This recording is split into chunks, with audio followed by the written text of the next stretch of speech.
Hello, എല്ലാവർക്കും ദേവൂസ് വ്ലോഗിൻ്റെ പുതിയൊരു വീഡിയോയിലേക്ക് സ്വാഗതം. ഇന്നത്തെ വീഡിയോ എന്ന് പറയുന്നത് CPASൻ്റെ റാങ്ക് ലിസ്റ്റ് പബ്ലിഷ് ചെയ്തിട്ടുണ്ട്. അതുമായി ബന്ധപ്പെട്ട കാര്യമാണ് ഇന്നത്തെ വീഡിയോയിൽ പറയുന്നത്.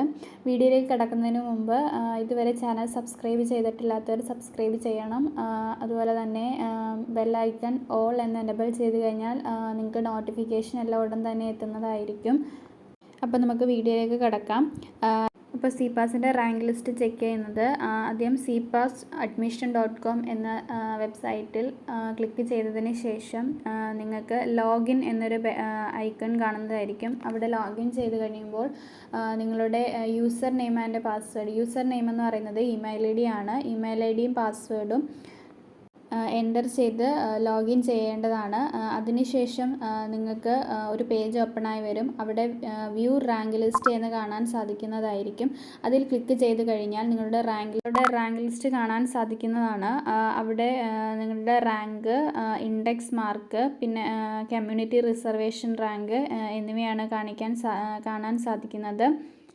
ഇതുമായി ബന്ധപ്പെട്ട് എന്തെങ്കിലും പരാതികളുണ്ടെങ്കിൽ നിങ്ങൾക്ക് CPASൻ്റെ വെബ്സൈറ്റിലേക്ക് നിങ്ങൾക്ക് അതിൻ്റെ പരാതി എന്താണെന്ന് വെച്ചാൽ നൽകാൻ സാധിക്കുന്നതാണ്. ഇതിനുശേഷം നിങ്ങളെ കൗൺസിലിനായിട്ട് വിളിപ്പിക്കുന്നതായിരിക്കും. കൗൺസിലിംഗ് എന്ന് പറഞ്ഞാൽ അഡ്മിഷൻ പ്രൊസീജിയേഴ്സ് ആണ്. ഇതിൻ്റെ ഡീറ്റെയിൽസ് എല്ലാം നിങ്ങൾക്ക് ഇമെയിലിലേക്ക്, നിങ്ങൾ കൊടുത്തിരിക്കുന്ന ഇമെയിലിലേക്ക് വരുന്നതായിരിക്കും. അതുപോലെ തന്നെ നിങ്ങൾ ഇടവിട്ട് നിങ്ങൾ ഈ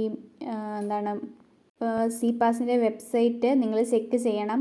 അവിടെ നിങ്ങൾക്ക് കൗൺസിലിംഗ് മെമ്മോ വരുന്നതായിരിക്കും. അതിൽ ഡീറ്റെയിൽസ് കാര്യങ്ങളെല്ലാം പറഞ്ഞിരിക്കുന്നതായിരിക്കും. നിങ്ങളെപ്പോൾ ഏത് സ്ഥലത്ത് എത്തണം എന്നുള്ളത്. നിങ്ങൾ ഏത് ജില്ലയാണോ ആ ജില്ലയിൽ CPASൻ്റെ കേന്ദ്രത്തിൽ വെച്ചിട്ടായിരിക്കും നിങ്ങൾക്ക് കൗൺസിലിംഗ് നടക്കുന്നത്. അവിടെ വെച്ചിട്ട് നിങ്ങൾക്ക് ഏത് കോളേജിലേക്കാണ് അഡ്മിഷൻ വേണ്ടത്, അതുമായി ബന്ധപ്പെട്ട കാര്യങ്ങളായിരിക്കും അവിടെ ചർച്ച ചെയ്യുന്നത്. CPASന് അപ്ലൈ ചെയ്തിട്ടുള്ള ഒത്തിരിയും കുട്ടികൾ എൻജിനീയറിംഗ്, BPharm തുടങ്ങിയ മറ്റു കോഴ്സുകളിലേക്കും അപ്ലൈ ചെയ്തിട്ടുള്ളവർ അവർ ആ ഒരു മേഖലയിലേക്ക് പോകാനാണ് ഇഷ്ടപ്പെടുന്നതെങ്കിൽ അവരുടെ ഒരു സീറ്റ് ഒഴിവ് കാണും. അതൊക്കെ നിങ്ങൾക്ക് കൗൺസിലിംഗ് മെമ്മോയിൽ ചെല്ലുമ്പോൾ നിങ്ങൾക്ക് എവിടെയാണോ നിങ്ങൾക്ക് ഇഷ്ടപ്പെട്ട കോളേജ് എവിടെയാണോ നിങ്ങൾ തിരഞ്ഞെടുക്കുന്നത് അങ്ങനെ സീറ്റ് ഒഴിവുണ്ടെങ്കിൽ നിങ്ങൾക്ക് സീറ്റ് കിട്ടുന്നതായിരിക്കും.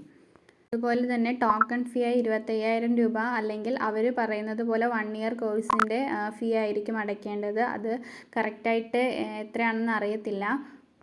ചിലപ്പോൾ ഫസ്റ്റ് ടൈം ടോക്കൺ ഫീ മാത്രം അടച്ചാൽ മതിയായിരിക്കും. ചിലപ്പോൾ ഫസ്റ്റ് ഇയറിൻ്റെ ഫുൾ എമൗണ്ടും അടയ്ക്കേണ്ടി വരും. പിന്നെ നിങ്ങൾ ഈ ഒരു കോഴ്സിൽ CPASൻ്റെ കോളേജിൽ അഡ്മിഷൻ എടുക്കാൻ നിങ്ങൾക്ക് താല്പര്യമില്ല, മറ്റേതെങ്കിലും കോഴ്സിലേക്ക് പോകുകയാണ് എന്നുണ്ടെങ്കിൽ ഈ അഡ്മിഷൻ പ്രൊസീജിയേഴ്സ് എല്ലാം ക്ലോസ് ആകുന്നതിന് മുമ്പ് തന്നെ നിങ്ങൾ ഈ കാര്യം അറിയിച്ചു കഴിഞ്ഞാൽ നിങ്ങൾക്ക് നിങ്ങൾ ചെയ്ത പേയ്മെൻറ്റ് റീഫണ്ടായിട്ട് കിട്ടുന്നതായിരിക്കും. എല്ലാത്തിൻ്റെയും അഡ്മിഷൻ പ്രൊസീജിയേഴ്സ് കഴിഞ്ഞാണ് നിങ്ങൾ ഈ കോഴ്സിൽ നിന്ന് പിന്മാറുന്നത് എങ്കിൽ നിങ്ങൾക്ക് നിങ്ങൾ ചെയ്ത പേയ്മെൻറ്റ് റീഫണ്ടായി കിട്ടുന്നതല്ല. ഇന്നത്തെ വീഡിയോ ഇവിടെ അവസാനിക്കുകയാണ്. ഇതുവരെ ചാനൽ സബ്സ്ക്രൈബ് ചെയ്തിട്ടില്ലാത്തവർ സബ്സ്ക്രൈബ് ചെയ്യുക, ലൈക്ക് ചെയ്യുക, നിങ്ങളുടെ ഫ്രണ്ട്സിന് ഇത് ഷെയർ ചെയ്ത് കൊടുക്കുക. Okay, thank you for watching.